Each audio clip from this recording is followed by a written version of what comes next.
Se hace la denuncia en 2008, cae en el juez Julián Ercolini. Bien. Julián Ercolini dice en 2008, yo soy incompetente para esta causa, porque esta causa corresponde a la justicia de Santa Cruz, no a la de Ciudad de Buenos Aires. Bien. Eso dice Ercolini en 2008. ¿Qué pasa? Cuando se declara incompetente, después esto vuelve a activarse a partir de un informe periodístico de Jorge Lanata, en Periodismo para Todos, en el año 2013, y a partir de ahí, Mariana Zubich, diputada nacional, hace la denuncia en la provincia de Santa Cruz.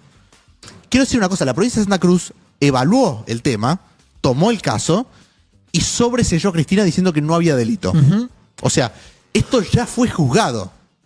Y hay un principio en el derecho, que es el non bis in idem. Que ninguna persona puede ser juzgada 2 veces por el mismo hecho. Exactamente, que ese principio se viola después en 2016, cuando vuelve a presentarse este caso, ahora ante la Justicia Federal de la Ciudad de Buenos Aires. Bien. ¿A quién le cae esa causa? A Julián Ercolini de nuevo. Julián Ercolini, que unos 7 años antes había dicho, yo soy incompetente, ¿por qué? No lo tiene que juzgar la Ciudad de Buenos Aires, sino la provincia de Santa Cruz. Ahora aceptó la causa y dice, está bien que se juzgue en la Ciudad de Buenos Aires. Bien. ¿Qué cambió entre el 2007 y 2015, en 2008 y 2015? Bueno, se volvió competente. Se ve que sí. Era incompetente y se volvió competente. La ley no cambió la Constitución, no cambiaron las leyes materiales de la competencia. Bien. Lo único que cambió es el gobierno, porque ahora en 2015 ganó Mauricio Macri y había un nuevo gobierno. Entonces, a partir de ahí se empezaba a ejecutar esta persecución judicial. Ercolini dice, yo que había dicho hace 8 años que no me correspondía, porque correspondía a Santa Cruz, ahora digo, sí me corresponde a la Justicia Federal de la Ciudad de Buenos Aires. Eso como primer tema. Como primera medida de prueba para saber si hubo sobreprecios, se ordenó la única auditoría que hay presentada en este juicio, que es una auditoría que mandó a hacer la Oficina de Vialidad, la Dirección de Vialidad, durante el gobierno de Mauricio Macri, cuyo titular era Javier Iguacel, hoy dirigente importante del PRO.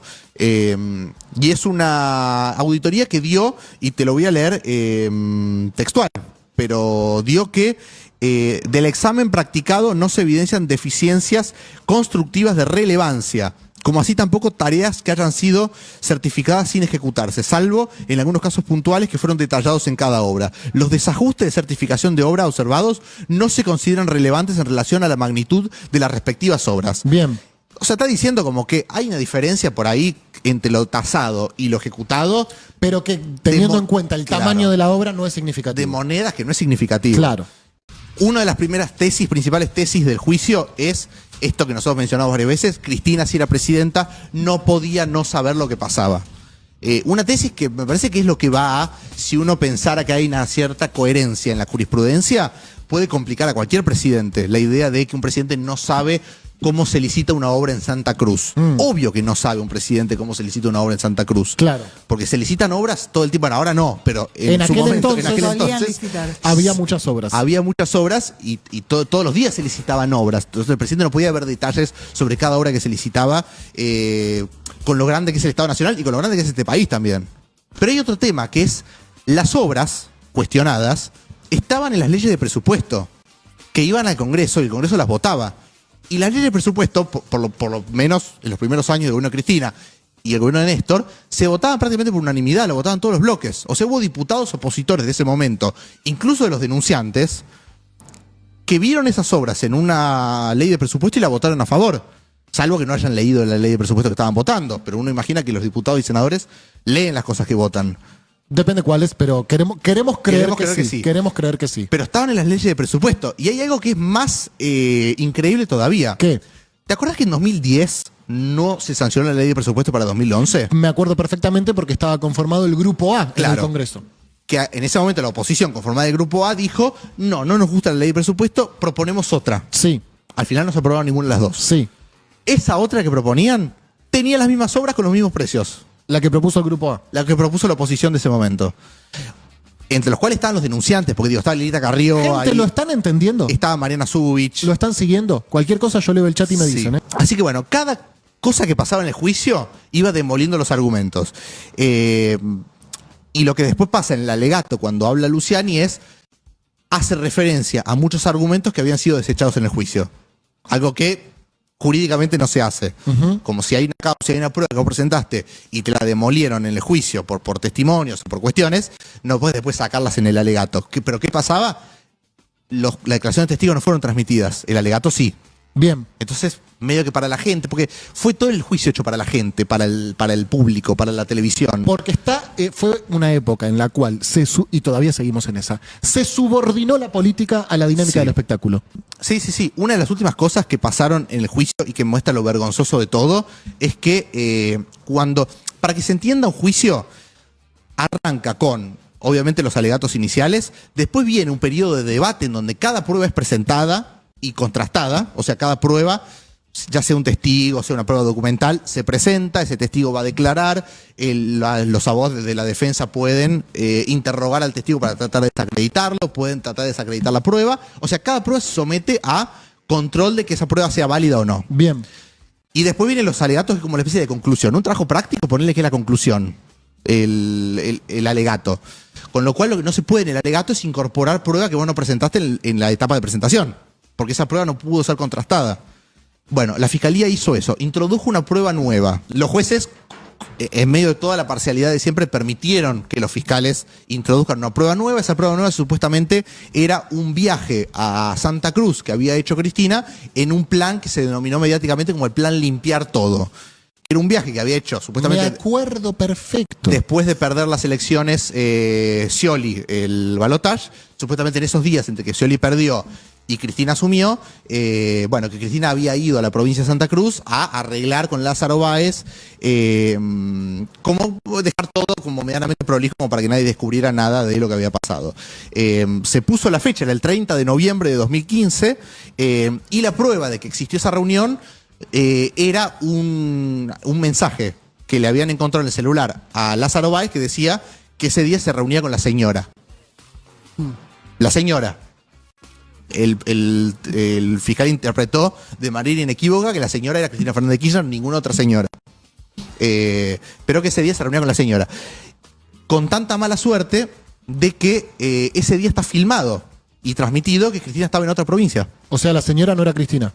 O no era Cristina o no se reunieron, pero esa reunión que describe la Fiscalía no existió el 30 de noviembre, porque el 30 de noviembre está transmitido en vivo como Cristina inauguraba obras en la provincia de Río Negro. Bien. Así que, igualmente el tribunal le dejó incorporar esa prueba en etapa de alegatos, cosa que no corresponde, y cuando Cristina pidió contrastar esa prueba para defenderse, le dijeron no se puede. O sea, la prueba quedó, pese a que es falsa, porque no se pudo contrastar. O sea, la incorporó la Fiscalía en los alegatos y después, algo que no se puede hacer, y después cuando Cristina pidió contrastar esa prueba, le dijeron no se puede. Por eso después Cristina hizo una transmisión en vivo en su canal de YouTube, pero no eran parte de la declaración ni algo oficial que formaba parte del juicio. Bien.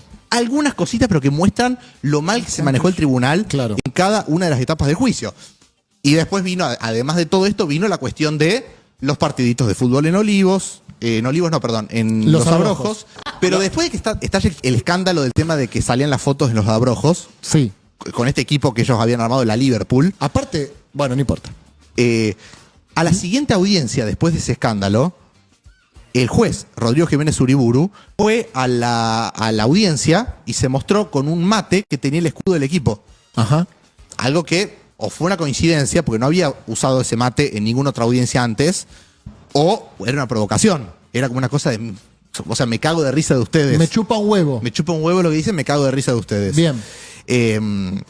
Así que este tribunal es el que finalmente, como era obvio que iba a suceder, condena a Cristina Fernández de Kirchner a 6 años de prisión. Perfecto. Esa es la condena que nosotros vimos en diciembre del año 2022. Cuando le dicen no va a responder preguntas y ya dice preguntas tienen que responder ustedes. Ese día. Eso fue en 2019. Eso fue cuando arranca el juicio. ¿Cómo se acuerda? Es un hijo de puta. Tremendo. Después esa causa va a la Cámara de Casación. Con la apelación de Cristina y la apelación de la Fiscalía también, va a Cámara de Casación, en donde ahí sí aparecen los del pádel. Quien tenía que decidir si los del fútbol habían actuado correctamente eran los del pádel. Mariano Borinsky admitió haber ido a la Quinta de Olivos a jugar al pádel con Mauricio Macri porque dice que es un amigo. Macri mismo admitió haber jugado al pádel con Mariano Borinsky en la Quinta de Olivos. Sí. Y otro de los camaristas era Gustavo Hornos. Sí. Bueno, Hornos no fue a Olivos, al pádel, pero sí se reunió varias veces en Casa Rosada y Macri lo describía como un amigo de la familia. Bárbaro. Así que, bueno, un tribunal, una sala de 3, 2 eran Borinsky y Hornos. Con lo cual ya estaba la mayoría asegurada para que se confirmara la condena. Y después esto va justamente a la Corte Suprema de Justicia de la Nación. Mamadera. Que es la instancia en la que estamos ahora. El recurso con el que se va a la Corte es un recurso de queja. Pero lo último que pasó es que Lorenzetti se fue de Boca y dijo que tenía que salir el fallo antes de las elecciones. Esto fue hace 2 semanas. Esto fue hace muy poquito. Un mes, sí. Con lo cual, motivo por el cual piden la recusación de Lorenzetti. Sí. Dicen, che, esta persona no es un juez imparcial. Claro. Necesitamos recusarlo. Sí. Y votan en contra. Lorenzetti, exactamente. Lorenzetti mismo dice, no considero que tengan que recusarme. No puedo. Así que bueno, esto es increíble. No puedo. Es increíble. Es como que uno se autojuzgue. Bueno, básicamente es un poquito el resumen de la causa. Una causa que es investigada por Julián Ercolini, juez que tenía a su esposa trabajando para Garabano y que primero dijo que no correspondía a la Ciudad de Buenos Aires, después cambió de opinión y dijo que sí correspondía a la Ciudad de Buenos Aires, que fue juzgada por un tribunal integrada por personas que jugaban el fútbol en la Quinta de los Abrojos, que después esa condena fue confirmada por un juez que jugaba al pádel con Macri y otro juez que iba a visitarlo asiduamente a la Casa Rosada, que todas las cuestiones procesales que se cuestionaban iban a la Cámara de Apelaciones, que estaba presidida por Mariano Llorens, ese sí el arquero del Liverpool, y que deriva en una Corte Suprema que según se trasciende o según pasaría, diría no hay ningún elemento que nos haga o que nos indique que tenemos que leer la causa para ver si hay irregularidades. La idea de que un presidente no sabe cómo se licita una obra en Santa Cruz. Obvio que no sabe un presidente cómo se licita una obra en Santa Cruz. Claro. Porque se licitan obras todo el tiempo. Ahora no, pero en su aquel momento, entonces había muchas obras. Había muchas obras y todos los días se licitaban obras. Entonces el presidente no podía ver detalles sobre cada obra que se licitaba, con lo grande que es el Estado Nacional y con lo grande que es este país también. Pero hay otro tema, que es las obras cuestionadas estaban en las leyes de presupuesto, que iban al Congreso y el Congreso las votaba. Y las leyes de presupuesto, por lo menos en los primeros años del gobierno de Cristina y el gobierno de Néstor, se votaban prácticamente por unanimidad, lo votaban todos los bloques. O sea, hubo diputados opositores de ese momento, incluso de los denunciantes, que vieron esas obras en una ley de presupuesto y la votaron a favor. Salvo que no hayan leído la ley de presupuesto que estaban votando. Pero uno imagina que los diputados y senadores leen las cosas que votan. Depende cuáles, pero queremos creer que sí. Queremos creer que sí. Pero estaban en las leyes de presupuesto. Y hay algo que es más increíble todavía. ¿Qué? ¿Te acuerdas que en 2010 no se sancionó la ley de presupuesto para 2011? Me acuerdo perfectamente porque estaba conformado el Grupo A en el Congreso. Que en ese momento la oposición conformada del Grupo A dijo, no nos gusta la ley de presupuesto, proponemos otra. Sí. Al final no se aprobaron ninguna de las dos. Sí. Esa otra que proponían tenía las mismas obras con los mismos precios. La que propuso el Grupo A. La que propuso la oposición de ese momento. Entre los cuales estaban los denunciantes, porque digo, estaba Lilita Carrió. Gente, ahí, ¿lo están entendiendo? Estaba Mariana Zubich. ¿Lo están siguiendo? Cualquier cosa yo leo el chat y me dicen, ¿eh? Así que bueno, cada cosa que pasaba en el juicio iba demoliendo los argumentos. Y lo que después pasa en el alegato cuando habla Luciani hace referencia a muchos argumentos que habían sido desechados en el juicio. Algo que jurídicamente no se hace. Como si hay una causa, si hay una prueba que vos presentaste y te la demolieron en el juicio por testimonios o por cuestiones, no puedes después sacarlas en el alegato. ¿Pero qué pasaba? La declaración de testigos no fueron transmitidas, el alegato sí. Bien. Entonces, medio que para la gente, porque fue todo el juicio hecho para la gente, para el público, para la televisión. Porque está